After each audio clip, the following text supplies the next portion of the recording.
அண்மைச் செய்தி. ஜார்க்கண்ட் பேருந்து விபத்தில் 18 பக்தர்கள் பலியாகி இருப்பதாக தகவல் கிடைத்திருக்கிறது. பேருந்து விபத்தில் 20க்கும் மேற்பட்ட பக்தர்கள் படுகாயமடைந்திருப்பதாக தகவல் கிடைத்திருக்கிறது. காயமடைந்திருப்பவர்களை ஆம்புலன்ஸில் ஏற்றக்கூடிய காட்சிகளை பார்த்துக் கொண்டிருக்கிறோம். மேலும் விவரங்களை செய்தியாளர் ரமேஷ்குமார் வழங்கிட கேட்கலாம். ரமேஷ்குமார் வணக்கம். இந்த விபத்து தொடர்பான முக்கிய விவரங்கள் என்னென்ன? விபத்துக்கான காரணம் என்ன? மேலும் சேத விவரங்கள் என்னென்ன? ஜார்க்கண்ட் மாநிலம் தியோர்கர் பகுதியில் நடைபெற்ற பேருந்து விபத்தில் அதில் பயணம் செய்த 18 பக்தர்கள் உயிரிழந்திருக்கின்றனர்.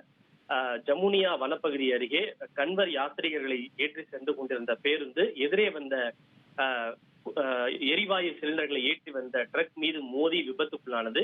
இந்த விபத்தில் அதில் மொத்தம் சுமார் 30க்கும் மேற்பட்டோர் பயணம் செய்ததாகவும் அதில் தற்போது 18 பேர் உயிரிழந்திருப்பதாகவும் 20க்கும் மேற்பட்டோர் காயமடைந்து மருத்துவமனையில் அனுமதிக்கப்பட்டிருப்பதாகவும் தகவல் வெளியாகி இருக்கின்றது.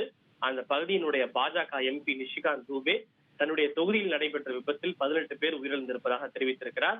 இந்த விபத்தை தொடர்ந்து அங்கு மீட்பு மற்றும் மீட்பு பணிகள், நிவாரணப் பணிகள் துரிதமாக நடைபெற்று வருகின்றன. தகவல்களுக்கு நன்றி ரமேஷ்குமார்.